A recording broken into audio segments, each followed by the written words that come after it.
Wildfires in California have been brutal these past few years. This week, state investigators say the Camp wildfire, the deadliest in a century, was caused by equipment owned by Pacific Gas and Electric. Amna Nawaz has our look into the company's role.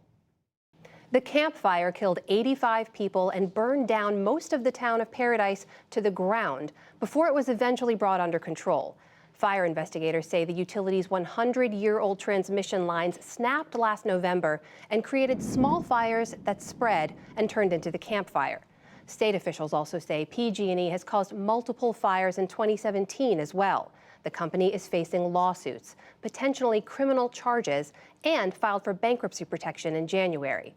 Russell Gold is senior energy reporter for the Wall Street Journal. He's been covering this. He's also the author of a new book on renewables called Superpower. Russell Gold, welcome to the NewsHour. 100-year-old transmission lines. What do we know about how PG&E was run, what they were doing, what they failed to do that led to this devastating fire? Well, what we know is that this is a transmission line that was built in 1921. And before a recent story in the Wall Street Journal, we asked, well, when was the last time it was inspected? When was the last time you had climbed up it? The company was unable to really provide an answer. And basically, this is a company which has had many problems over the years, going back to 2010 with the pipeline explosion in San Bruno, and then continuing forward.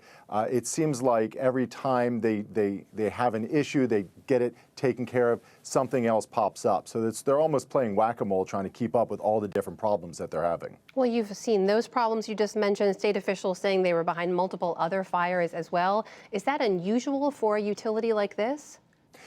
There are actually considerably more fires started than even other California utilities. We looked into that. But one of the biggest problems is that in the past, you might have a situation where a utility, a tree will hit a line, the line will go down, and it will start a fire. But Northern California right now is so dry and has been through so much drought over the last 5 years that the fires are just devastating.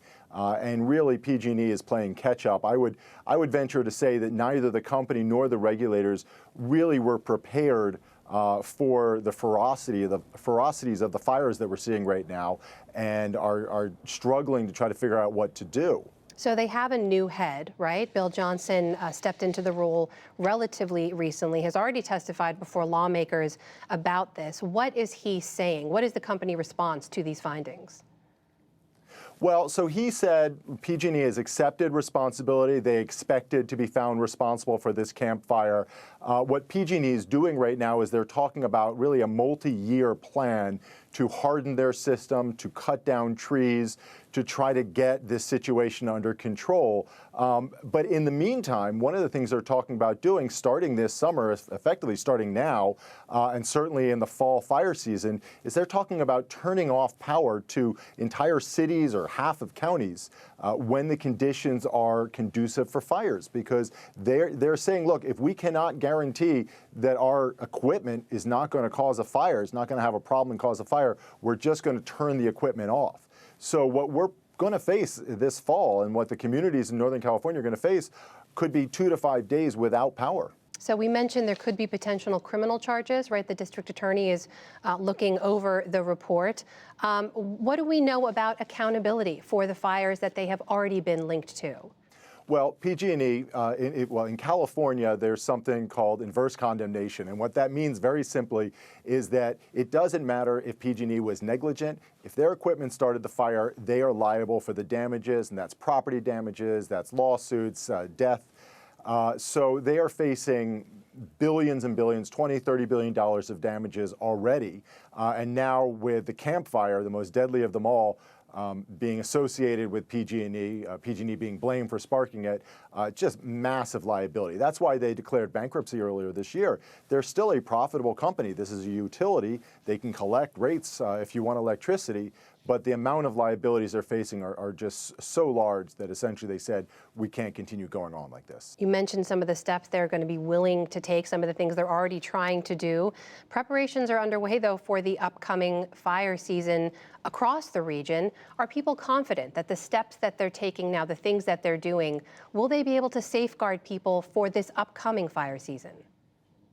No, there's not a lot of confidence right now. And you hear that from people that you interview who live in Northern California. You hear it from state regulators. You hear it definitely from state politicians.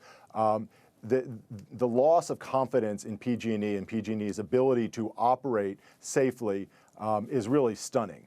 So essentially, when you talk to people in places like Napa County, Sonoma County, which went through deadly wildfires around Santa Rosa in 2017, you say, does it make sense to you to turn off the power on windy days when the conditions are ripe for fires?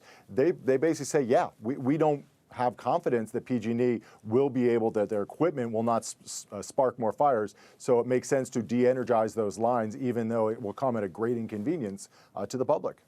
Troubling findings there, something to watch. Russell Gold, senior energy reporter at the Wall Street Journal. Thank you. Thank you.